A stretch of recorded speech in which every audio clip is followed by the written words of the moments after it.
Okay, we're going to do a quick review of Chapter 4, a little bit of review of Chapter 5, and then I'm going to have you take your quiz, okay? What is a hardened deposit of plaque called? The hardened deposit is like a math class called calculus. What disease affects the tissues and bones that support your teeth? The tissues and bones. This is periodontal disease.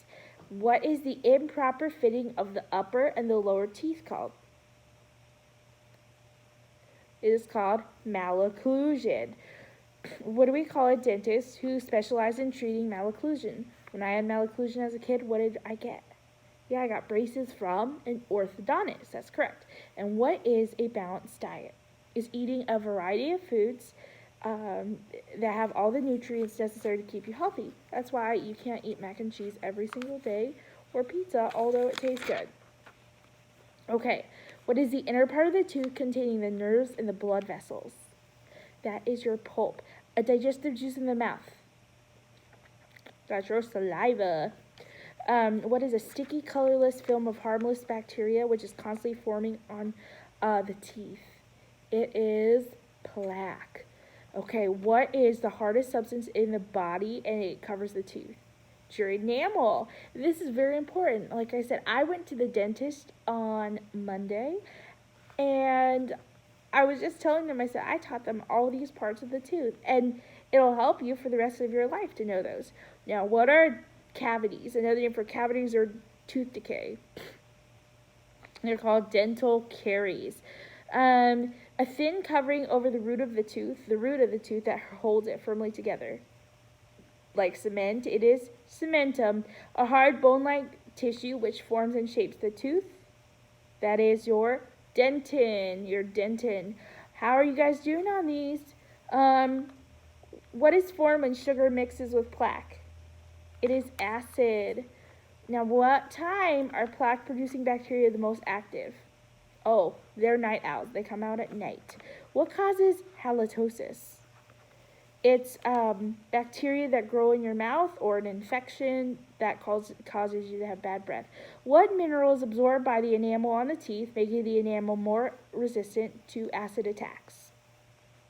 What mineral is absorbed by the enamel, making it more resistant? It is fluoride, and that's why your dentist will brush your teeth with that. When should you brush your teeth? Right after meals and at bedtime. How often should you floss your teeth? At least once a day. Okay, now, if the tooth is knocked out, what part of the tooth should you not touch? The root, because it's a live part. I think that was a pretty good review of this chapter. I think so. Let me see if I can get this tooth.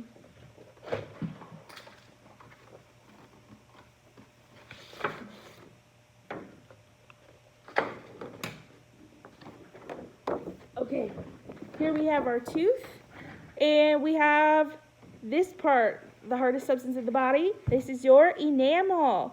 Okay, then we have this thin layer of tooth, not the pink part, but the thin layer right here. This is your cementum. It holds the tooth firmly in place. You have this part right here, the layer between the cementum and the jawbone. This is your periodontal membrane, Right here, pulp, here, that's your dentin. This part of the tooth is your, that's your crown, and then this part down here, this is your root. I think I got all of those.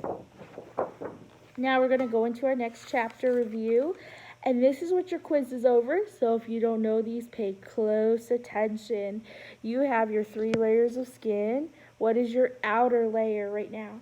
This is your epidermis. The layer right below the epidermis is called dermis, and then the fat layer, the fat storing layer. Remember we said babies are fat and we like to squeeze their cheeks and say, you're so cute.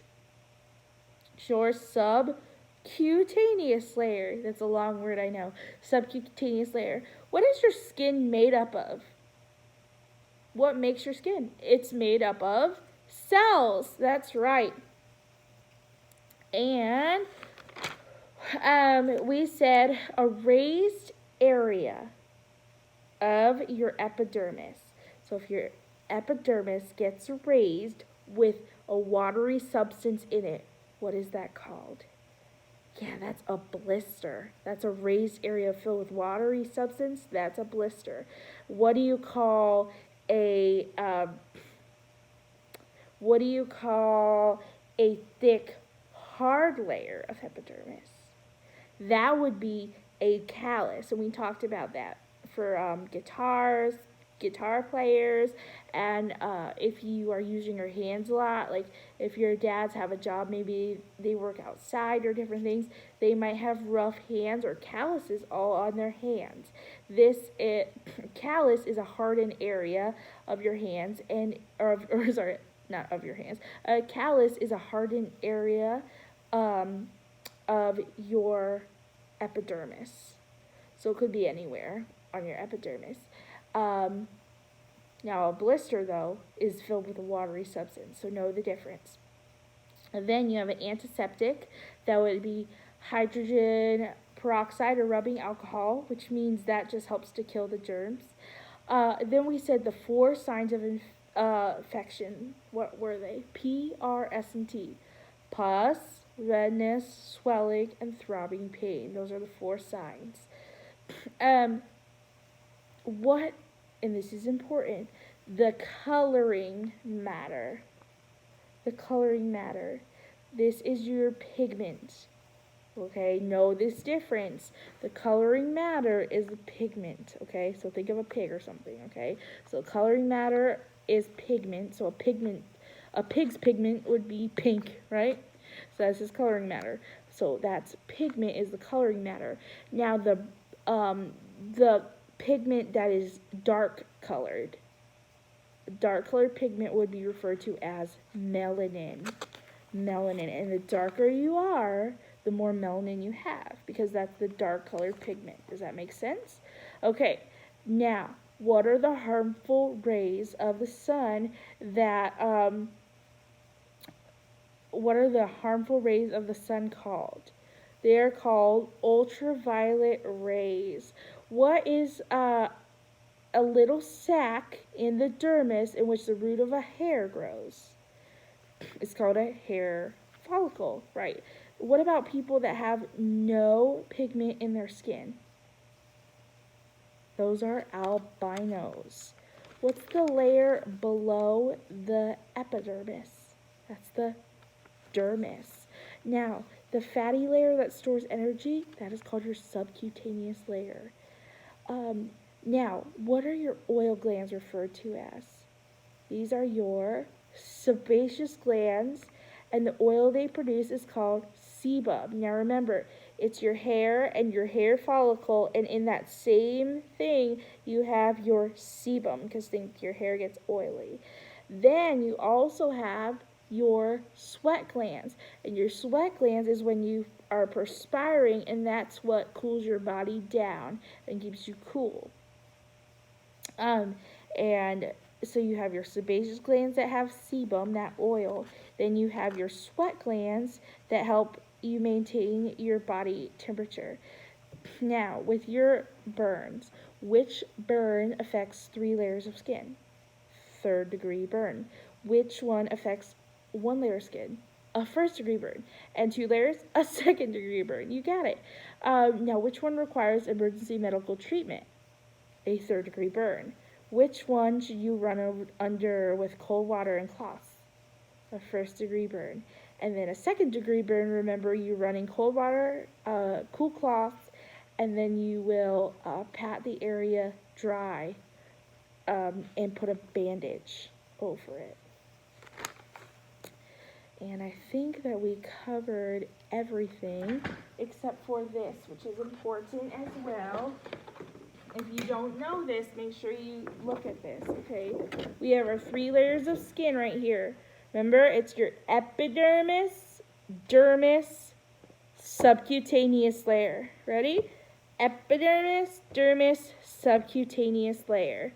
Now, this one right here, follow this. Hair follicle, okay? hair follicle.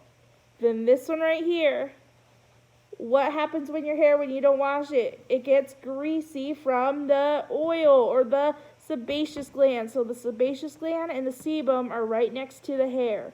Hair follicle, sebaceous gland or sebum, and then over here, you can see the little drop of water. This is a sweat gland.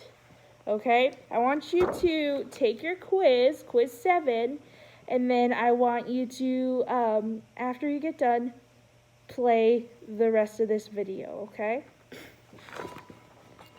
All right, hopefully you did well on that quiz. I'm sure you did. We covered a lot of the stuff that's on that quiz. Now, we're going to be talking about keeping out bacteria on page 72. Your skin normally has no openings except natural ones, such as your nose, your mouth, your pores in the epidermis, which lead to the sweat glands, and the oil glands in the dermis. The skin is such an excellent covering for your body that it prevents disease-causing bacteria, pathogens, from getting into your body. Without the protection of your skin, harmful bacteria that are in the air and on every object you touch would enter your body and kill you in just a few hours. Well, that's great. So that's the purpose of your skin. Even a tiny break in your skin, such as a cut or a scratch, allows some harmful bacteria to enter your body. Do you remember what to do before treating any injury? Yes, use some hydrogen peroxide or some sort of antiseptic. After washing your hands thoroughly, you should clean the cut or scratch with soap and warm water. If the skin is torn, it can become infected easily, so be sure that the wound is cleansed well. An abrasion or a scrape should be cleaned with soap, warm water, and sterile cotton or gauze. Wipe the cotton or gauze from the center of the abrasion away from the wound to wash out the dirt and pathogens. If possible, rinse a cut, scratch, or abrasion under running water. After rinsing the wound thoroughly, carefully apply dry and cover it with a sterile bandage. Healing injuries. When you get a cut or a scratch, the blood vessels in the skin contract to stop the flow of blood. A clot of blood begins to form and fill the injury. So let's say you fell, you're like, I hurt myself. And meanwhile, the inside of your body is like, all right, people, let's get to work. And they go, your blood goes to start clotting. Okay, so clot of blood begins to form and fill the injury. This means this way you don't bleed to death. It starts forming.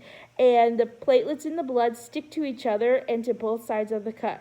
So you're crying, and meanwhile your blood is all like, let's stick together, and it's closing both sides of the cut.